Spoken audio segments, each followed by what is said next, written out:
Yeah. I'm just.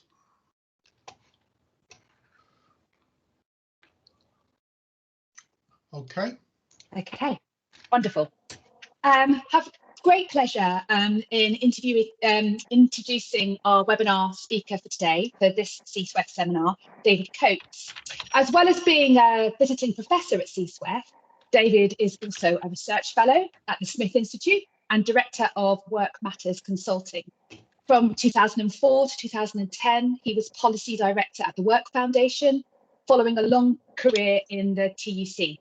He's a member of the Central Arbitration Committee and was a member of the Low Pay Commission from 2000 to 2004.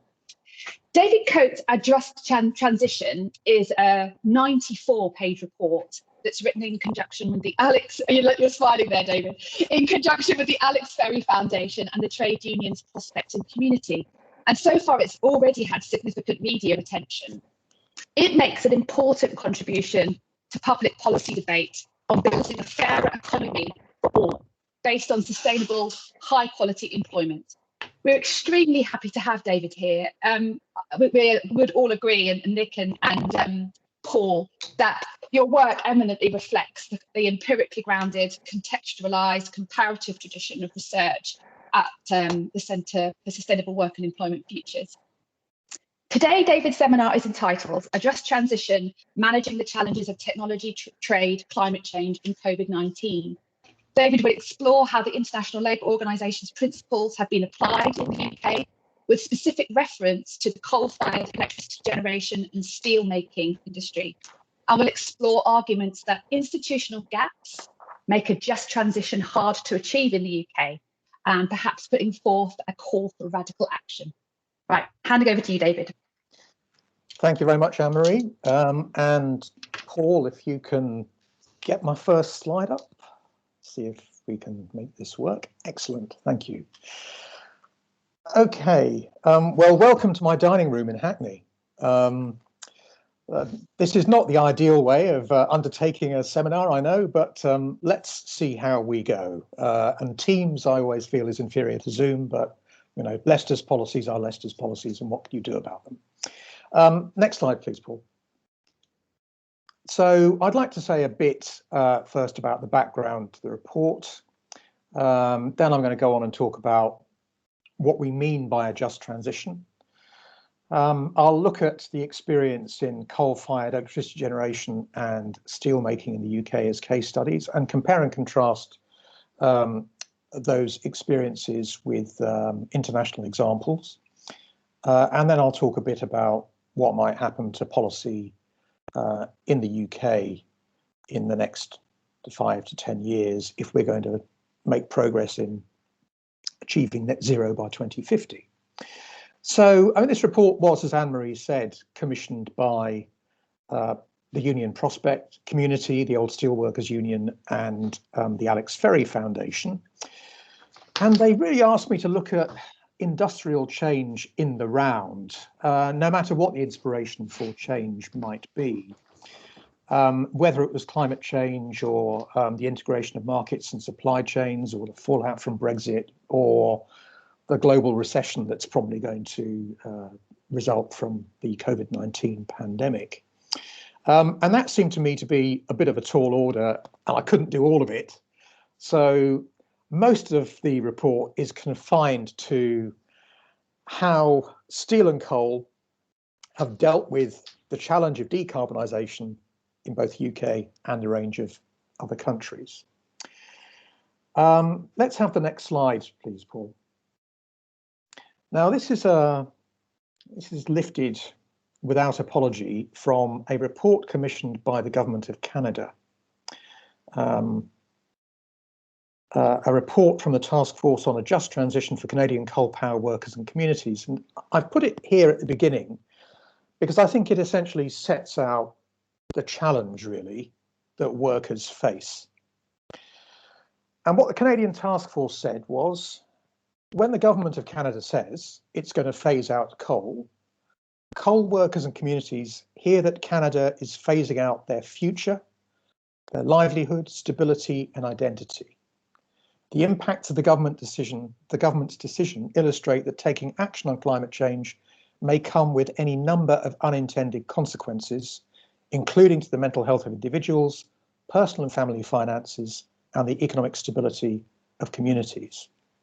Now, we know, don't we, that capitalism is characterized by creative destruction, by upheaval, uncertainty, and insecurity for workers. And to have this in a government-sponsored document in Canada seemed to me to be a very important indicator of how public policy ought to be approaching questions of climate adaptation and how different things are in the UK. Because this recognises a number of things. First of all, that the human dimension is most important, what it means for individuals, their families, and their communities. And it demonstrates that if you don't involve people as participants, then they simply feel like victims and may well begin to resist necessary change rather than feel that they can shape the pace, scale, and direction of change and have a stake in the outcome. If you just sit back and say, leave it to the market, I think you'll find that there is increasing resistance to necessary policies to achieve net zero, and indeed resistance to almost any other form of industrial change, however it's inspired. Now, it's obviously important, if you're going to talk about a just transition, to have some notion of what a just transition means. And we're fortunate that the International Labour Organization has saved us the trouble of coming up with our own definition. The ILO, as you know, is the UN agency that fixes global labour standards, and in 2015 they published a series of guidelines for a just transition. Paul, can we have the next slide, please? Now, the starting point for the ILO is their core conventions, and the core conventions ought to be uncontroversial. No child labour, no forced labour, and respect for the rights to organise and to bargain collectively. The idea of industrial democracy and social dialogue is absolutely central to the core conventions of the ILO. But in addition to those core conventions, which are, if you like, the bedrock level of a civilised labour market, or a labour market that is not wholly objectionable, is the notion of decent work. And decent work embraces such things as a commitment to full employment, proper social protection, in other words, compensation for people who lose their jobs, decent unemployment benefits, good pensions, high quality healthcare, decent workplace standards around health and safety at work, protection against unfair dismissal, redundancy compensation, regulation of working time and minimum wages. And again, the ILO keeps making this point over and over again, industrial democracy and social dialogue. So you've got core conventions and decent work informing all the work of the ILO. So then you get to the question, well, if you're trying to transform your economy to decarbonise it so that we're at net zero by 2050, how might you go about it in a way which is consistent with the core conventions and the notion of decent work? And that is where just transition comes in.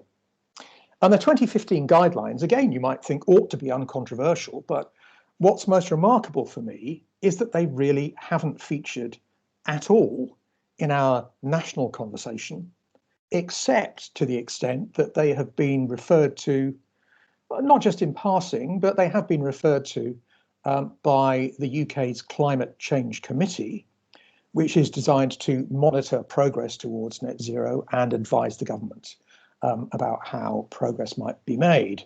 And that committee is chaired by Lord Deepen, who those of you from the UK will know better as John Selwyn Gummer, who was a Conservative minister under Margaret Thatcher, but does understand the importance of adaptation to climate change and is completely committed to the idea of net zero by 2050. But beyond the Climate Change Committee's reports, you cannot find any reference to just transition as an indispensable element in adaptation to net zero anywhere in any national UK government document. There is a difference in Scotland, and a difference in Wales. But so far as Westminster is concerned, beyond the work of the Climate Change Committee, no reference whatsoever to a just transition.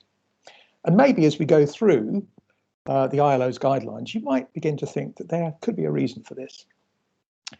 So to start with, the ILO says that there has to be a social consensus about how progress is going to be made, and that social consensus has to be forged through social dialogue. In other words, unions, employers, government, other social actors agreeing what steps are needed in broad terms to get to net zero in 2050. The commitment to decent work is reflected in this reference to respect for fundamental rights at work. So the sorts of things that I talked about a moment ago around workplace standards should not be undermined by the progress towards net zero. It's also recognised that climate adaptation could have differential impacts on men and women, and therefore gender equality has to be completely, totally integrated into the notion of just transition. And alongside that, policymakers have to make a determined effort to ensure that policy is all driving in the same direction.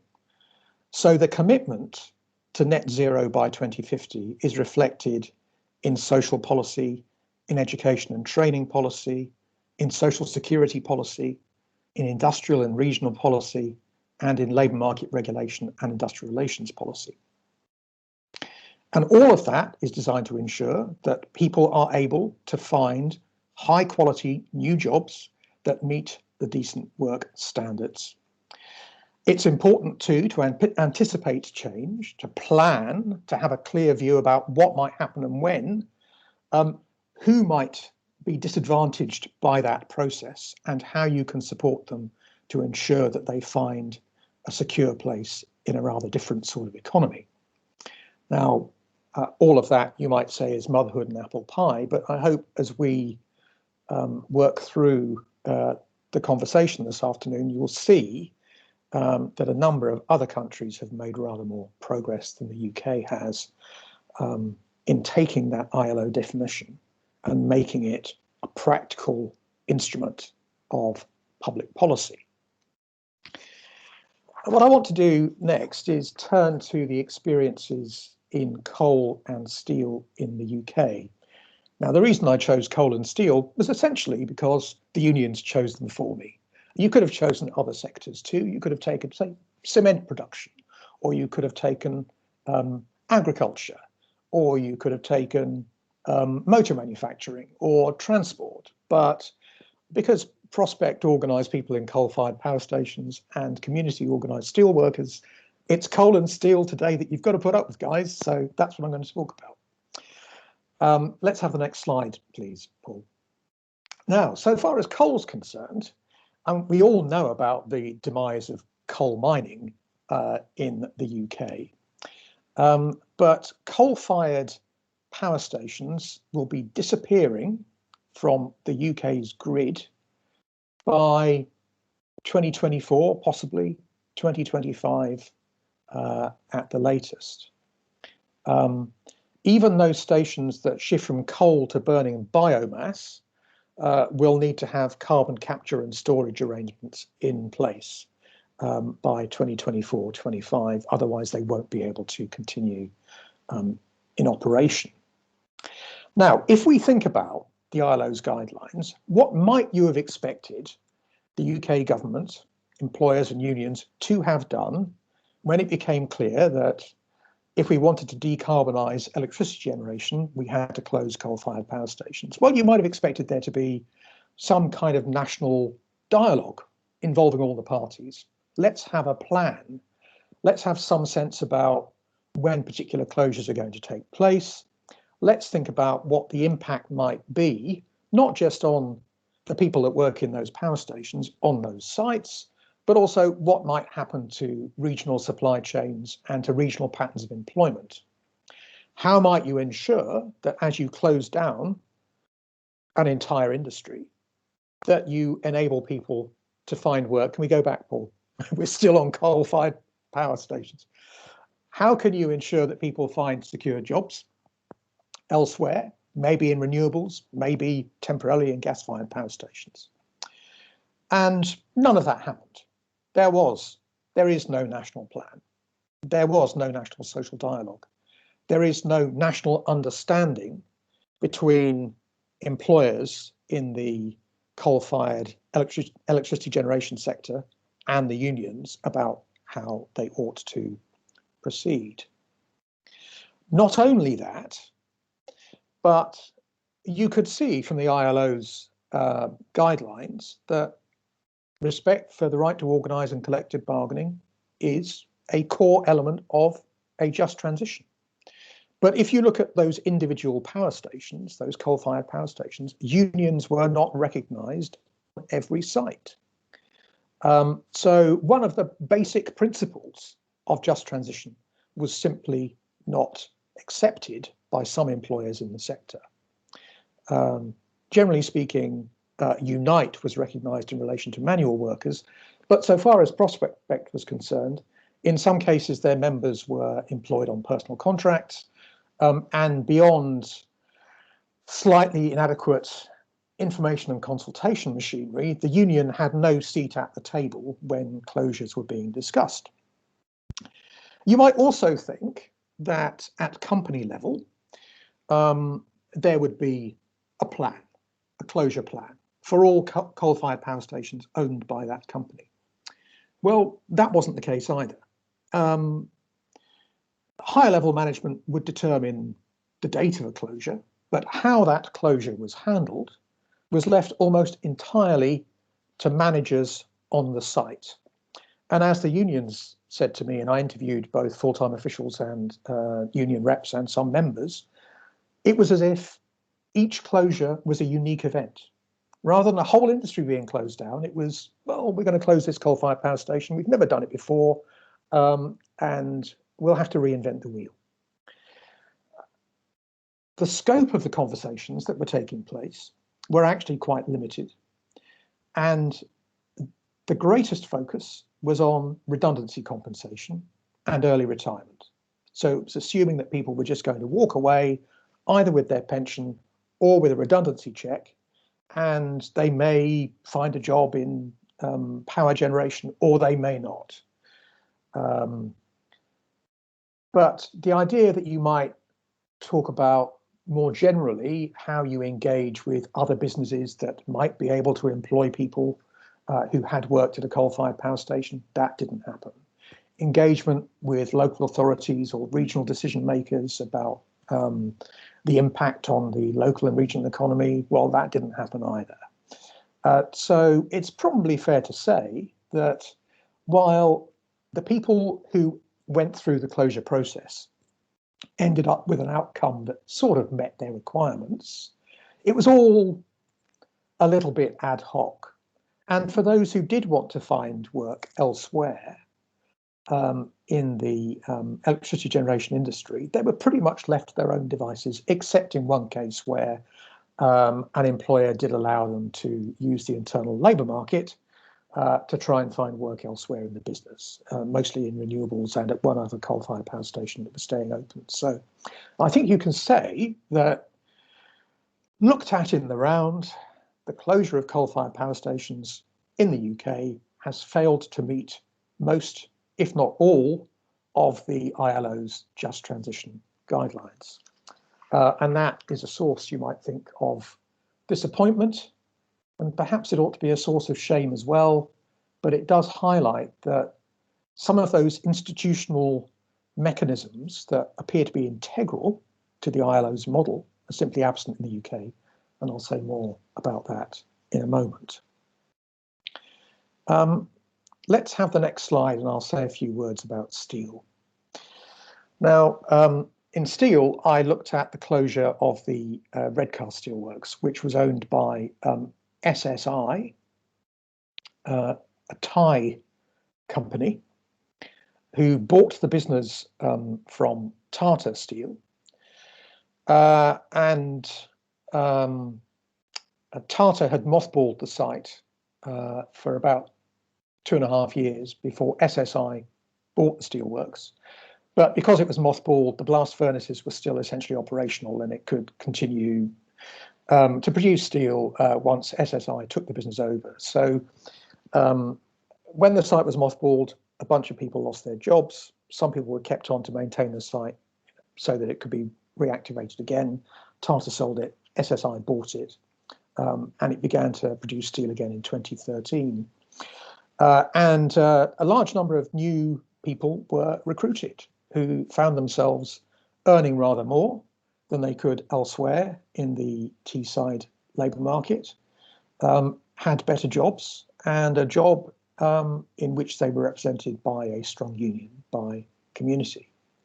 But those of you who know anything about the steel industry will know that the most significant phenomenon of the last 20 years or so has been the rise of China as a steel producer. And in the wake of the financial crisis, the advent of huge quantities of Chinese steel on the global market. Hitherto, they'd been using most steel produced for domestic consumption. Then suddenly domestic consumption goes down in China and they're trying to sell steel abroad, which had a catastrophic impact on the global steel price, which began to make it extremely difficult for Redcar to operate profitably. And in the end, SSI simply ran out of money. It couldn't buy the materials because the Thai banks were not willing to lend it any more money. The business was insolvent. The steelworks closed in an entirely unplanned and unmanaged way, and 3,000 jobs were lost. Now you might say, well, that's just globalization, isn't it? But as a House of Commons committee pointed out in 2015, other European countries have both better valued their domestic steel industry and have been able to withstand global competition more effectively than has been the case with the UK. And that has been about investment and productivity, and to some extent protection.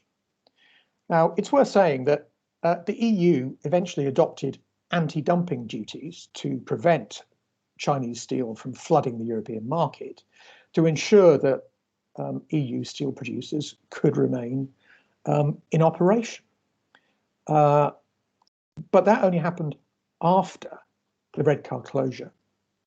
And the UK government, up until the point of the Redcar closure, was actually opposing the adoption of those steel anti-dumping duties by the European Union, despite what they said subsequently.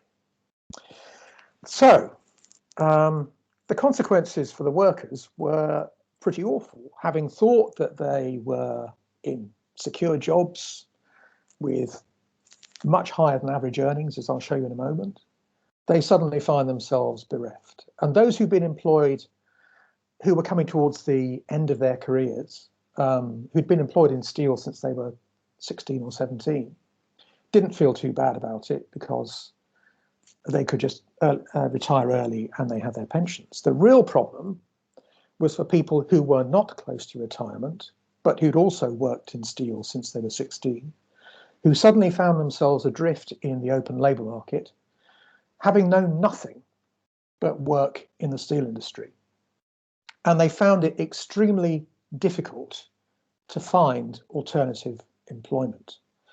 Most of those who wanted jobs did find jobs, but more than half of those, responding to a survey conducted by a community, said that they found it either difficult or extremely difficult to find work. Now, it's worth saying in the government's defence, although I'm not going to make much of a defence, that they did try and provide some support for those who were made redundant.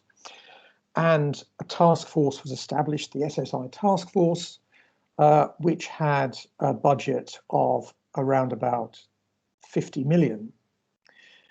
But as with the experience in coal-fired power stations, what the union officials and the redundant steelworkers told me was that it was almost as if these civil servants coming into Teesside from Whitehall had never been through a major plant closure before. It was all about wheel reinvention. There was no off-the-shelf model that they could apply to support for a bunch of highly skilled people who'd worked in a safety critical environment to enable them to find high quality work elsewhere. A lot of the focus was on training. And as the steel workers said to me, my God, we did so many courses. And they spent quite a lot of time in their first 6 months of looking for alternative employment at the local college, doing a whole series of things about health and safety and NEBOSH and so on, all of which were designed, they were told, to make them more employable. Whether those courses did or not, we'll see in a moment. And the other thing that people said to me, which in the interviews, which was extremely illuminating, I thought, was that a bunch of civil servants descend on Teesside from Whitehall, and the money is essentially held in Whitehall, which means that there's an absence of knowledge and intelligence of what's actually going on the ground in the local labour market. Yes, local authorities were involved, and yes, Local Job Centre Plus was involved, but the idea that you could have a programme that was tailored to what was specifically happening in the Teesside labour market, drawing on the expertise of people who were close to the ground, that really wasn't the way the SSI task force operated, at least not initially. And as the former mayor of Middlesbrough pointed out to me, everything was really, really slow, and there seemed to be a degree of impracticality about the way civil servants from the Department for Business, Enterprise and Industrial Strategy were operating in the Teesside environment. So that was not a particularly positive experience. Equally, the steelworkers, particularly those who were in mid-career, if you like, said to me that their experience of going to Job Centre Plus was not an entirely positive one.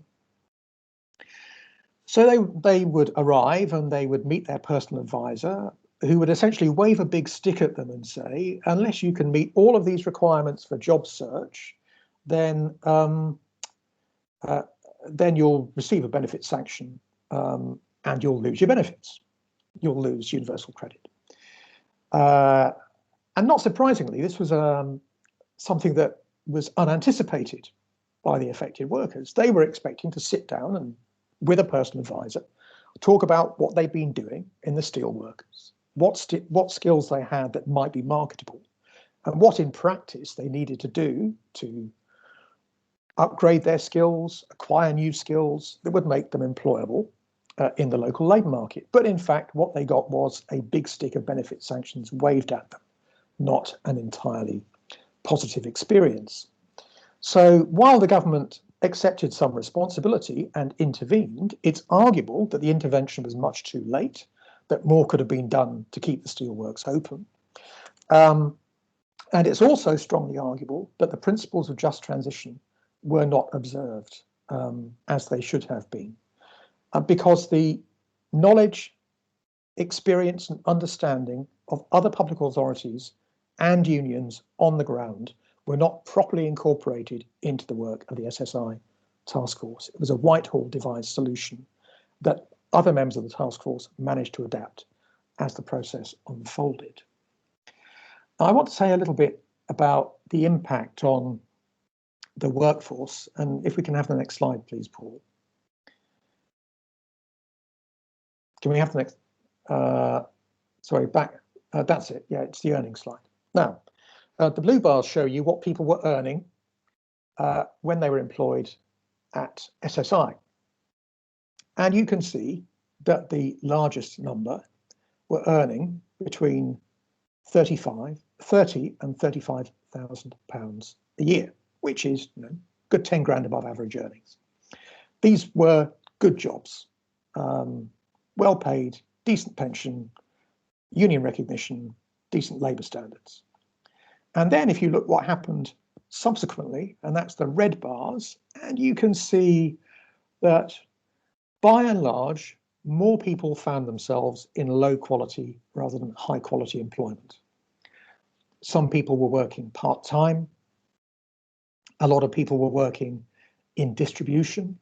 Not many people had 0 hours contracts, but most of the workforce saw a catastrophic collapse in their earnings.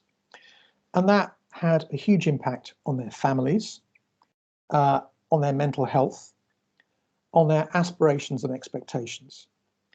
And for most of the people that I interviewed, the social contract had been broken. They didn't expect the steelworks to close. They expected more support from government when they lost their jobs, and they expected to get a decent job somewhere on the open labour market. And all of those hopes and expectations were disappointed. The social contract was quite fundamentally broken. And it tells you that if you're dealing with disruptive industrial change and you don't have in place, alongside all of those measures I mentioned a moment ago in relation to task force immediate support, unless you've got industrial policy and regional policy working in tandem, recognizing that adaptation to industrial change is inevitable, particularly as we move towards net zero, then this is what will happen. You will see a compounding of the already deep interregional inequalities in the UK, and you will see people losing good jobs and only being able to find bad jobs. Now, this is not a new phenomenon. As Anne-Marie mentioned, when I was at the Work Foundation, I worked on a report around the closure of the Rover factory in Longbridge. And if you look at the Just Transition report, you will see that I quote from that, not extensively, and make the point, in fact, as a report my colleague wrote back in 2005, 2006, that most of those Rover workers found bad jobs too.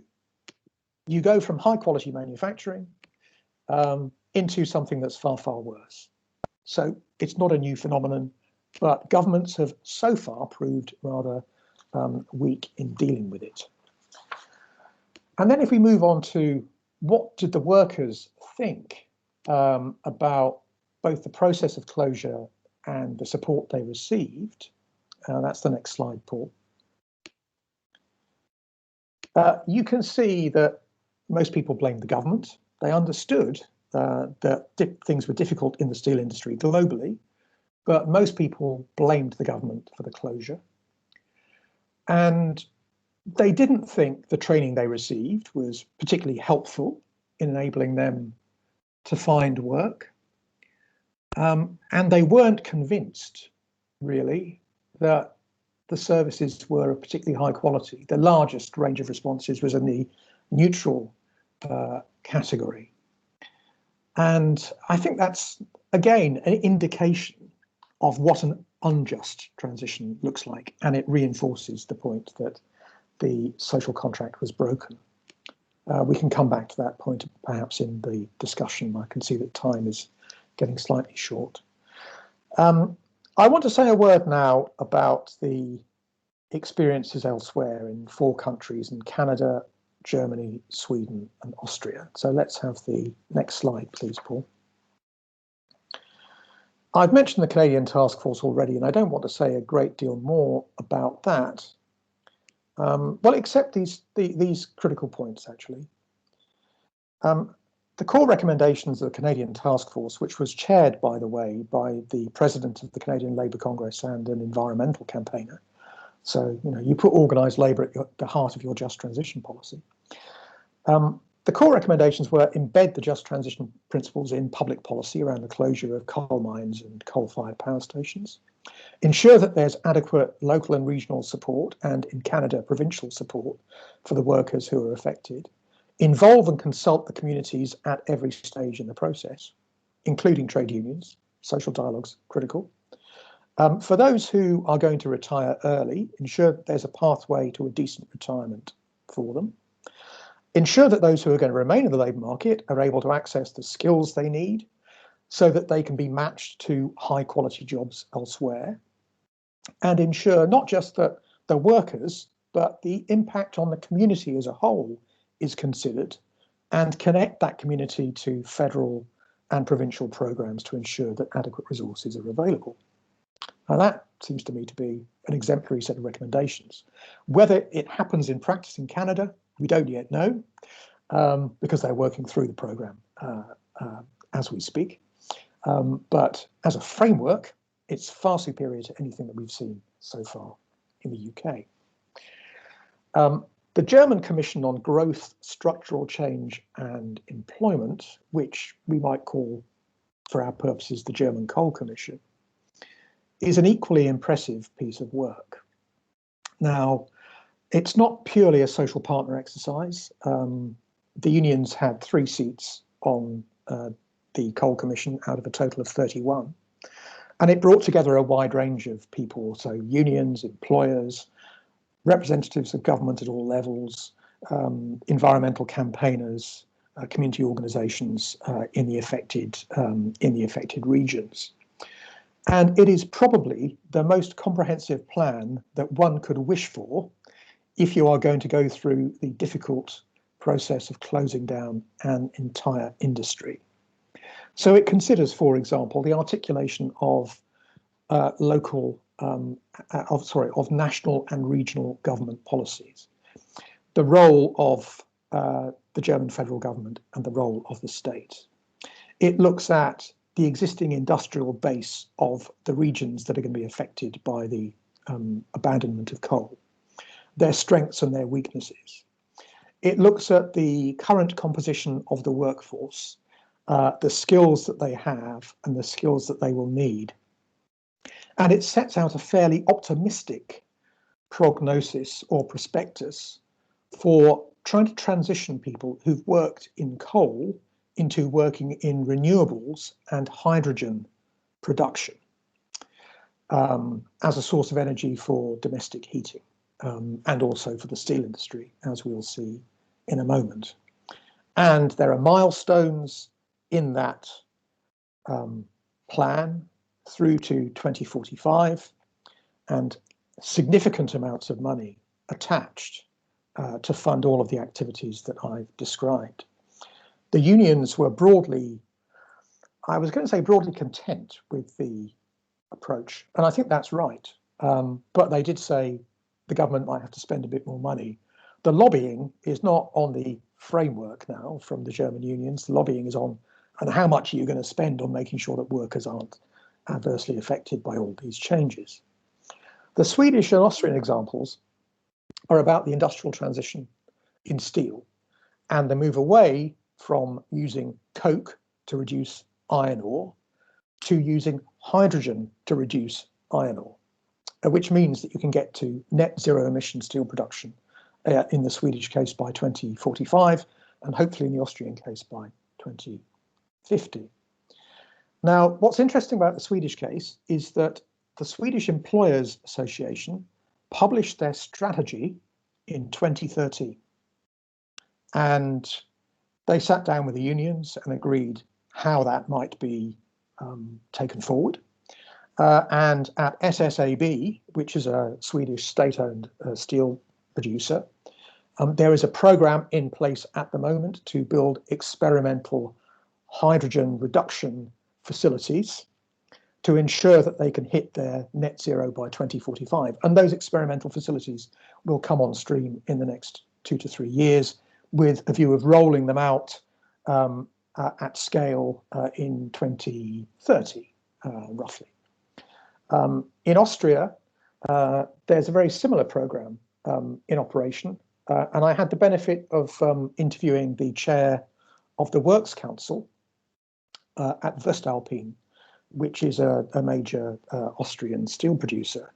And the chair of the Works Council, as is the way of things in Austria, also sits on the supervisory board of Voestalpine. And what's characteristic of both these cases is that trade unions are there at the heart of the green transition. In Austria and Sweden, on the board, and in Sweden through collective bargaining, and in Austria through works councils.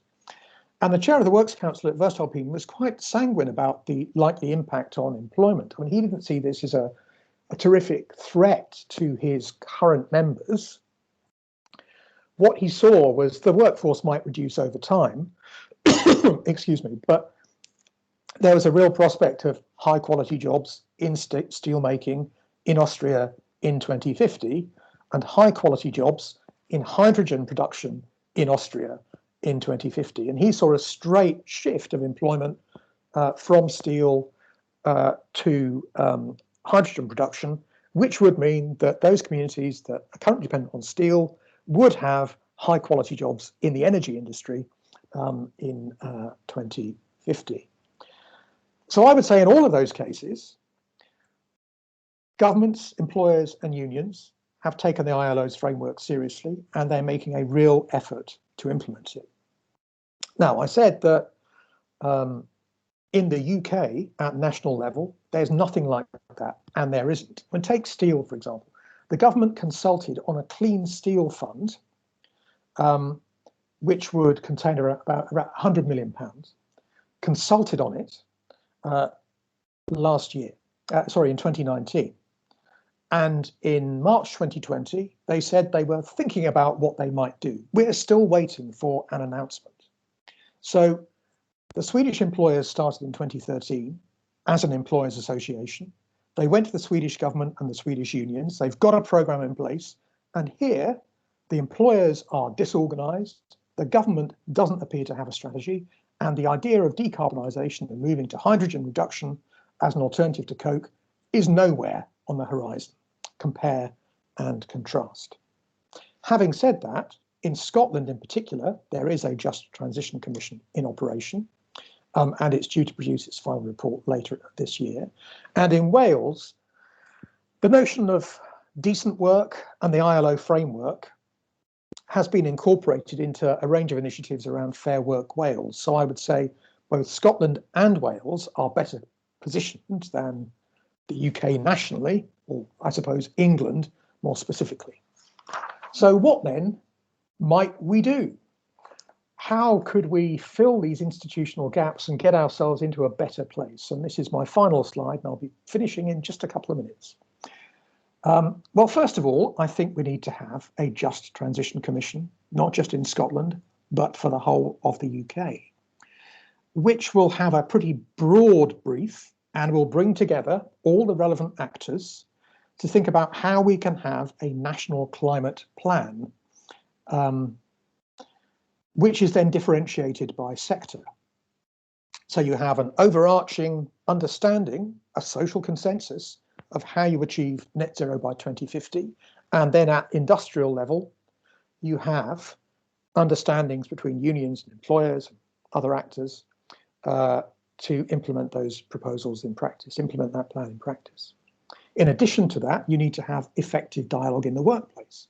Again, we've seen that that didn't happen in coal-fired power stations in the UK. And we need much stronger unions, or something like a German Works Council, in operation in workplaces in the UK. Otherwise, you will not get people's enthusiastic consent. People will see themselves as victims, and you will see, I think, some climate resistance. And policy integration, well, you know, the government appears to have abandoned the notion of industrial strategy, and it's hard to see how you can reach net zero by 2050 without an industrial strategy. Nor is it clear that there's any integration of social security policy, regional policy, industrial policy, industrial relations policy, labour market regulation, and so on. Regional devolution, well, we know about levelling up, but that's not really about devolving power, authority, decision-making and policy-making in the way that you find in, say, Canada and in Germany. And let me just finish on this note. This ought to be a series of questions of interest to investors, not just corporations and their workforces and government, but people down in the City of London, which is, you know, a couple of miles in that direction away from me. And how are you going to be able to judge whether any particular corporation has met the requirements of a just transition or not, unless that corporation is reporting openly and transparently about how it is upgrading skills, managing the workforce, engaging with trade unions and other worker voice institutions, and reporting all of that so that investors and other social actors can make a judgment about whether a transition is just or not. It's a rather unfortunate thing that I have to finish so briefly on that note, because I think corporate governance is absolutely critical to making this a reality, but that is where I'm going to stop. I hope that's held your attention throughout, and I've gone over my 40 minutes, Anne-Marie, for which I apologise. I did say that unless stopped, I will talk incessantly. So thank you very much for listening. Thank you, David. You didn't talk incessantly at all. Thank you for that very informative and detailed, and yes, such a lot of stuff there to consider and to soak in. So no, you didn't overstay your welcome, so don't worry about that. Could I please open the floor to questions or comments for David? If you would indicate in the usual way, you can either stick your hand up or you can put a question in the chat. So I have a hand. Who is it from? Joe Cutton. Joe Cutton. Oh, thank you. I don't know why I can't. Hi, Joe.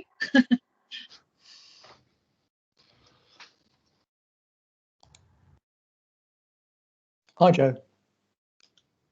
You're currently muted, Joe, just to let you know. Yeah, just I'm on my iPad, which is a little bit wobbly, but thanks very much for David for that. Was really great. Hi, I'm currently working. There's a new regional climate commission in Yorkshire and Humberside, which is just getting going, and we'll have a skills and employment panel as such. And so we're just doing some work to feed into that, absolutely, on this question of voice. I'd be really interested in your views on stimulating that dialogue with workers, particularly given that in certain unions there are clearly differences between unions and within unions about the way forward in terms of decarbonisation, the sort of particular pathways, and also in terms of, in a sense, whose voices count. Yep. Do you want to take a couple, Anne-Marie? Otherwise, I'll just talk too much about Joe's question, I'm afraid. I can't see any hands up at the moment, so I would go ahead and answer, David. Okay. Well, I didn't know about the Yorkshire and Humber Regional Climate Commission. Excellent. How do you engage? Well, I'm assuming that you're already talking to the regional TUC in Yorkshire and Humberside, and the regional secretary may even have a seat on the commission. I don't know. So that would be step one. I think there's a job for the unions to do, actually, which is to try and sort out what their standpoint is and how they are going to approach it collectively. Because, yes, you're right. It's true that there are differences of emphasis. Some unions are keen to have a broad conversation about how this process is worked through, thinking about the future of the businesses in which their members are employed, and not just who might lose their jobs and how much money they might get, whereas other unions are focused on redundancy compensation and actually not a great deal more. Some unions might be quite resistant to the idea of taking action now, or even thinking about what action needs to be taken, because they see it all as a little bit speculative and a bit too difficult. And some unions might even say that, well, being involved in this at all is too difficult. Let's wait for the employers to come forward with proposals, and then we'll react to them. And we'll either say, yes, we like them, or no, we don't. Now, I have to say that final response would be the most characteristic British trade union response. And the desire to engage in strategic dialogue would be the least characteristic British trade union response.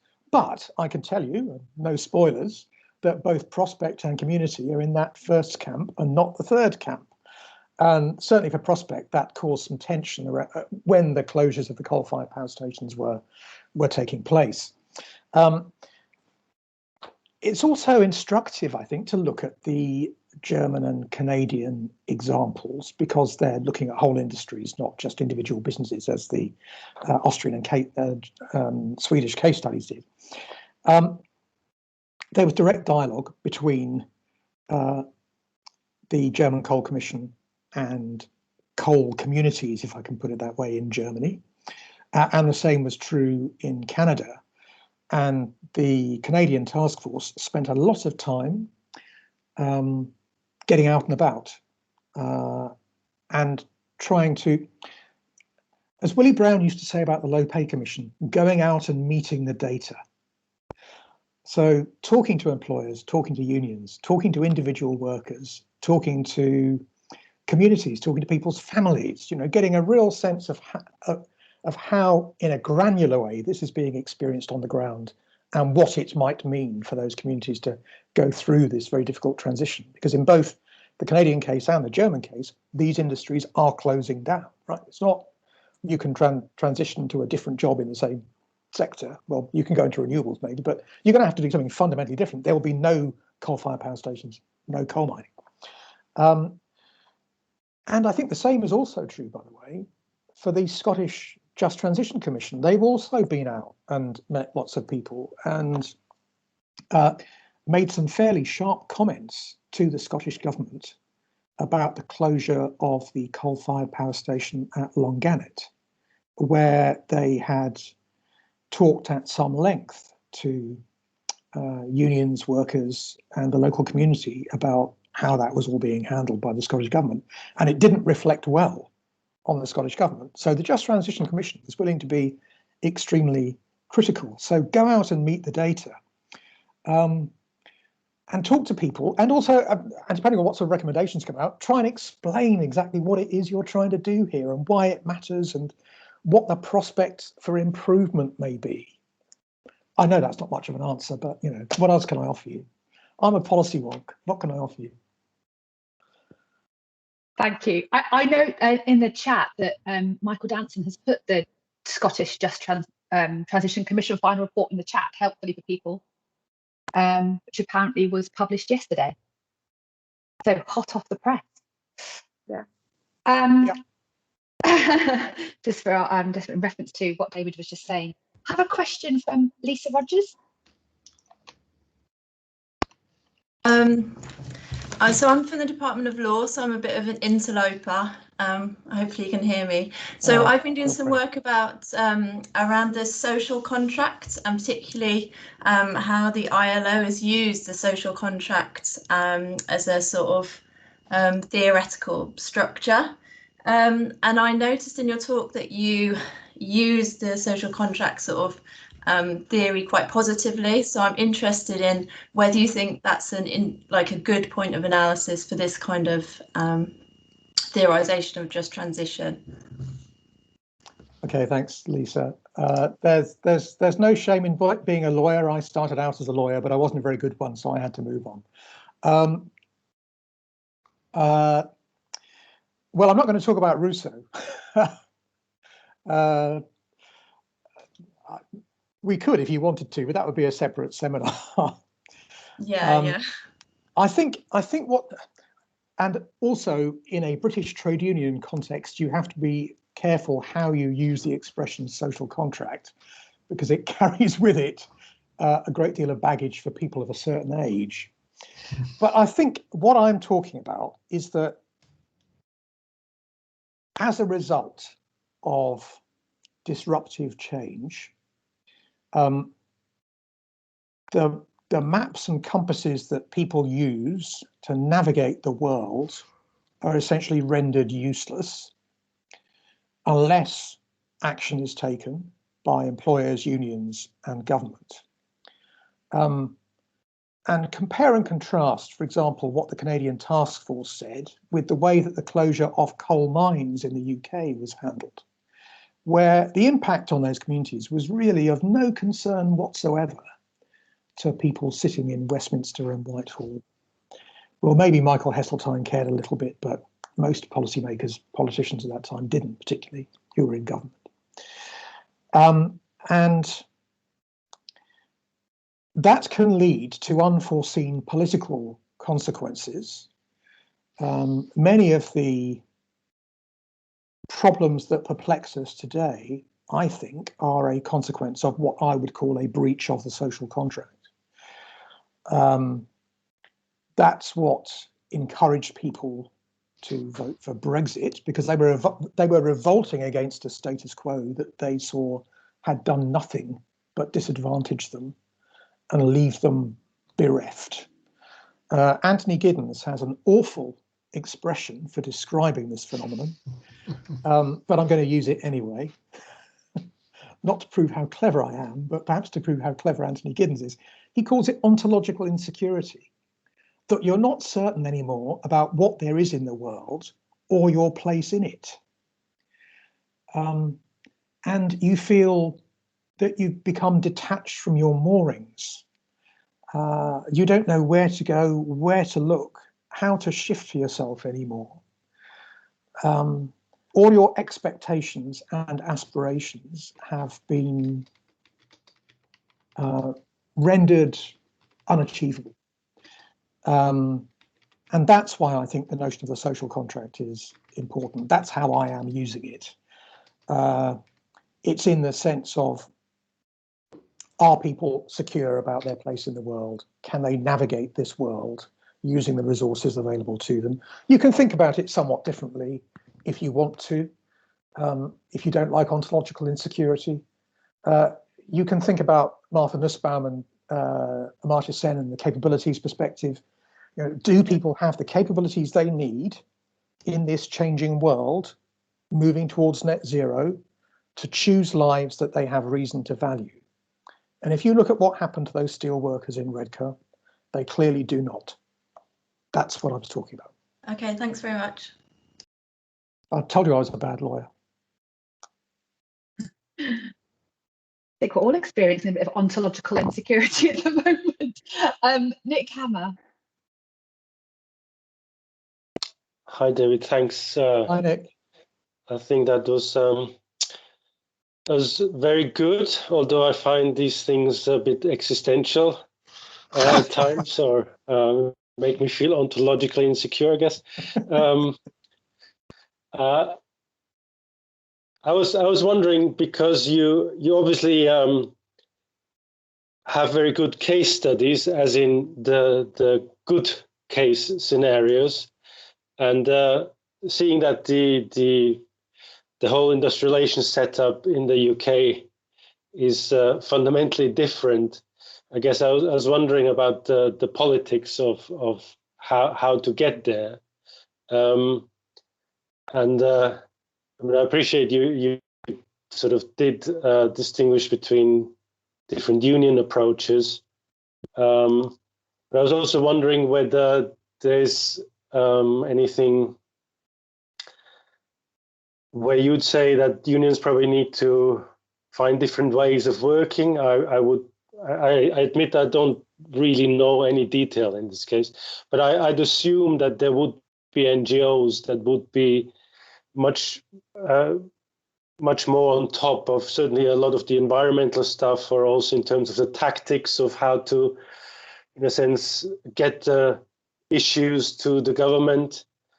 So where there's a way of kind of a productive alliance. And the other question is that I was wondering is where are the employer organizations as far as they deal with these issues? Are they sort of a bit faster than the government, or are they even lagging behind the government in this? Obviously, you'd need them in the equation. Yes, absolutely. That's a lot of questions, Nick. Sorry. No, good. Yes, my cases are the good cases, although, of course, the proof in the pudding is in the implementation. And we don't yet know if the German Coal Commission is going to, the recommendations of the German Coal Commission are going to be implemented successfully or not. The same with the Canadian task force. I mean, what I would say is the reason I chose Canada is because it's not, in the Hall and Soskis typology, a coordinated market economy. it's described as a liberal market economy. You know, hey, they even share a head of state with the UK, although they may not talk about that too much. And what I think the Canadian example proves is that you can take an industrial relations system that is quite adversarial, where unions are relatively weak, but still use that as a foundation for trying to build some sort of just transition social partnership architecture, because that's where the Canadian task force came out. You know, we need more union involvement in these processes, not less. And I take your point that the UK setup is different, but I don't think that there is a sort of irresistible path dependency here that stops us from making real progress. Because of course, back in the 1960s, the UK industrial relations architecture looked very, very different. It may have been creaking a bit and it may have needed reform, but nobody back in the 60s would have predicted that we would have ended up here. And I think we still have choices ahead of us. I mean, so far as the unions are concerned, I mean, if I can be honest for a moment, I think that having a focus on climate change and just transition is a route back for unions into the public conversation, because we know that we need to reach net zero by 2050. We know that that's going to be hugely disruptive. And the Intergovernmental Panel on Climate Change has said that net zero by 2050 will require unprecedented transitions in pretty much every aspect of society. Well, I don't detect yet that unions in Britain have embraced that as a reality that should inform their approach. And were they to do so, I think they would then have, again, a strong foundation for saying, you need to talk to us because there is nobody more representative than us. And yes, it would, as I said in my response to Joe's question, require unions to sort out their own policy position. But were they to do so, I think this is potentially a route for unions to say, we play not just a valuable role, but an indispensable role in reaching net zero by 2050. The politics of how you get there are extremely difficult, because we know that whatever said about levelling up and 10-point plans and the Green Jobs Task Force, there is an ideological resistance on the part of conservative politicians to the idea that unions are social partners. And I think that is also true amongst some members of the employer community. But on the other hand, the CBI know that 2050 has to be achieved, otherwise the consequences are going to be awful. And they know that given the environment in which we currently operate, with populist reaction, Brexit, and so on, that there will be resistance to necessary policy change if people feel they're being disadvantaged by it, if it compounds into regional inequality. So I would say the CBI understands that. Whether at sectoral level, employers are willing to engage with unions in this sort of conversation, I would say at the moment they don't. They're not really there. And bear in mind that most employers' organisations in the UK are weak, and they're not employers' organisations in the continental European sense. They're trade associations, because they have no industrial relations responsibility now. They do little more than lobby government for the interests of their sector. And there is no national dialogue with trade unions really through employers' organisations. So it's a huge mountain, and there's a massive job of institution building to be done. I think we could have a separate seminar on how you construct a political coalition that will ensure that that job of institutional construction happens in practice. And I do not know what the answer is. It's an excellent question, and I would suggest that CSWEF investigates it further. That's not an answer either. Paul, I wondered if you wanted to ask your question, given that we haven't got people competing. I can. I mean, I suppose there was a bit of an elephant in the room, David, that you didn't cover, and I think that's where the Labour Party leadership is on all of this. We know about the current government, and you spout up quite clearly the issues and the debates and the traditional positioning of the unions on this, and indeed the employers. But I think the current Labour leadership, you would think from their overall approach and package and perspective on the world, would want to be throwing themselves at thinking about some form of social dialogue around transition. Are they?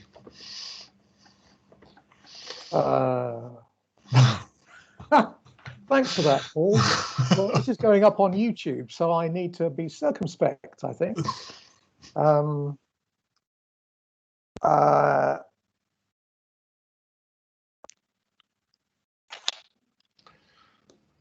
That's a very difficult question to answer. And I suppose the pusillanimous answer is, I simply don't know. Here's something that has struck me about Labour's position, both under Jeremy Corbyn and under Keir Starmer. If you look at the Green New Deal element of the 2019 manifesto, for example, it wasn't really a Green New Deal. And it certainly wasn't a grand national strategy for getting us to net zero by 2050. A lot of it was about what the government could do immediately with its own resources, moving to electric vehicle fleets and notional ideas about investment in green jobs. But the practicality, I think, was lacking. And it seems to me that just transition is a way for Labour to tell a story about how the economy has to adapt and how that adaptation can be achieved in a way that deals with some of our most difficult problems today, profound interregional inequalities, and ensures that workers are not victims but participants. It takes seriously, sorry to use the expression again, takes seriously the idea that you will get a horrible mess if people experience ontological insecurity. And an unjust transition, I would see as a form of capability deprivation. You are depriving people of the capabilities they need to choose lives they have reason to value. So that's how I would sort of frame it for the Labour Party. Whether they will be enthusiastic or unenthusiastic about that, only time will tell. I mean, I think at the moment, 15 months after a really bad election defeat, it's kind of a tall order to expect the principal opposition party to have a fully worked out programme. But I think what you should be able to see at this point in the political cycle is an attempt to sketch out the narrative and to identify some policies that symbolise what it is you are trying to achieve. And at the moment, that is work in progress. Okay. So there's no sort of ongoing conversations or beginning that discussion about what that might look like, even at earliest at 2025, let's say, Sorry to put you on the spot. It just seems to me that it is an elephant in the room, really, isn't it? Okay, so you can see, for example, that at least 2 trade unions are making the case for, and they've asked me to make it on their behalf, but they are, by implication, making the case for a programme of institutional construction to ensure a just transition, which has money attached to it, right? They are saying that. Prospect is saying that. Community are a Labour affiliated union. I'm absolutely confident that Community will be making this case. in their role as a Labour Party affiliate. And I think it's incumbent on people like me to make the case. And we have to find a way of convincing politicians that it makes sense and it's going to be electorally popular.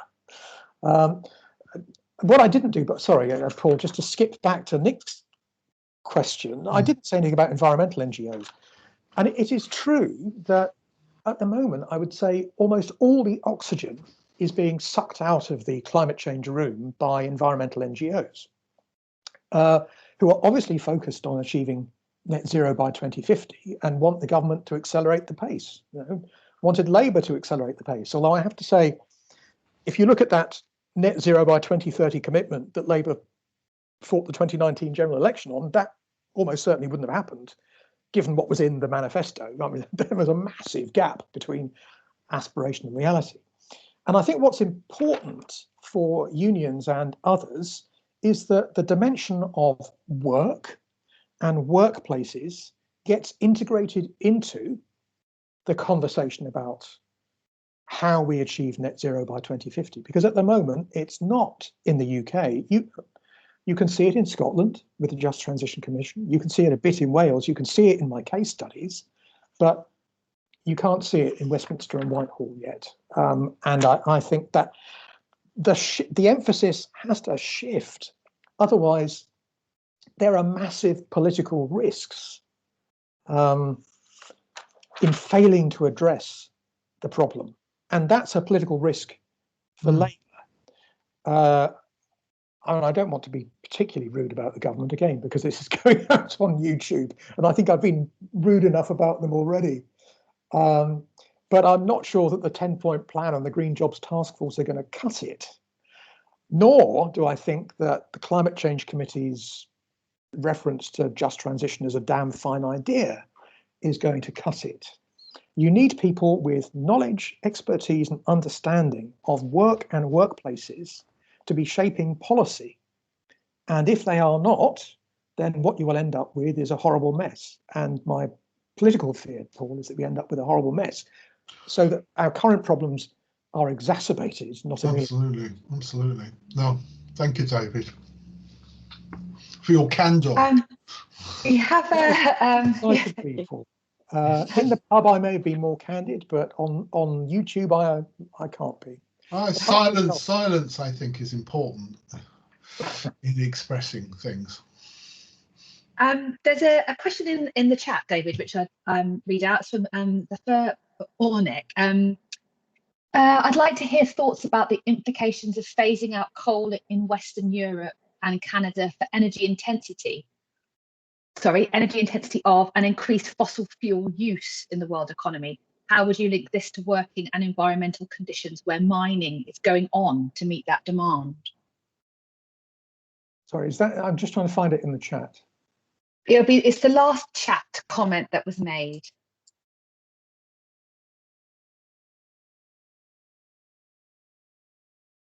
So implications of phasing out coal for energy intensity of an increased fossil fuel use in the world economy. And that's... Well, the reality is that the Chinese have to stop building coal-fired power stations, don't they? That's the reality. And they have to eventually make their own transition to not using coke to produce steel. I mean, we're all facing the same challenge, right? We're all facing it. And that's why COP26 is so important, and why there has to be an understanding about how we all collectively make a contribution to decarbonising the global economy. I think some of the Biden administration's recent announcements have been broadly positive. And I'm hoping that the outcome of COP26 will enable us to map out a path to 2050 that more clearly delineates the roles and responsibilities of the global north and the global south, and those who pollute the most and those who pollute the least. And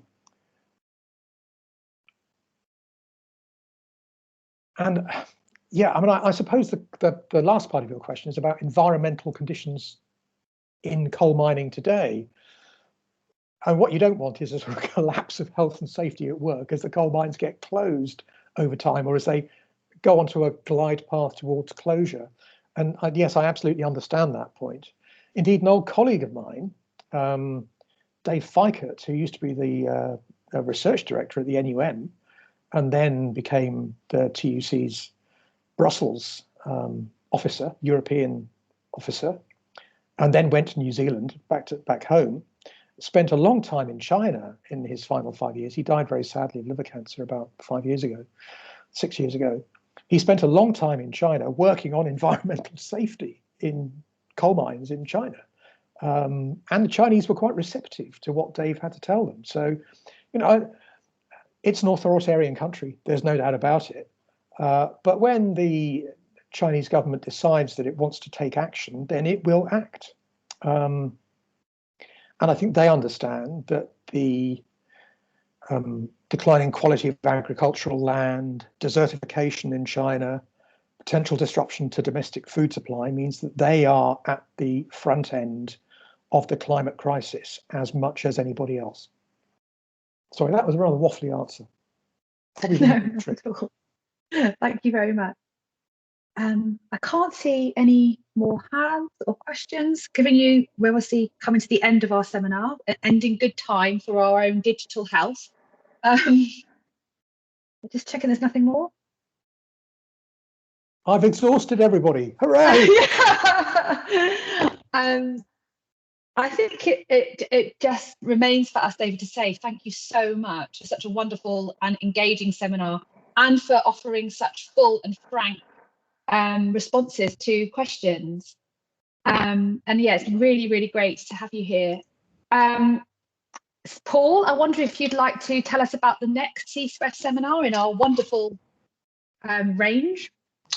Yes, actually, we have a May Day special on Monday. Is it May the 2nd? Oh no, sorry, Wednesday, May the 5th.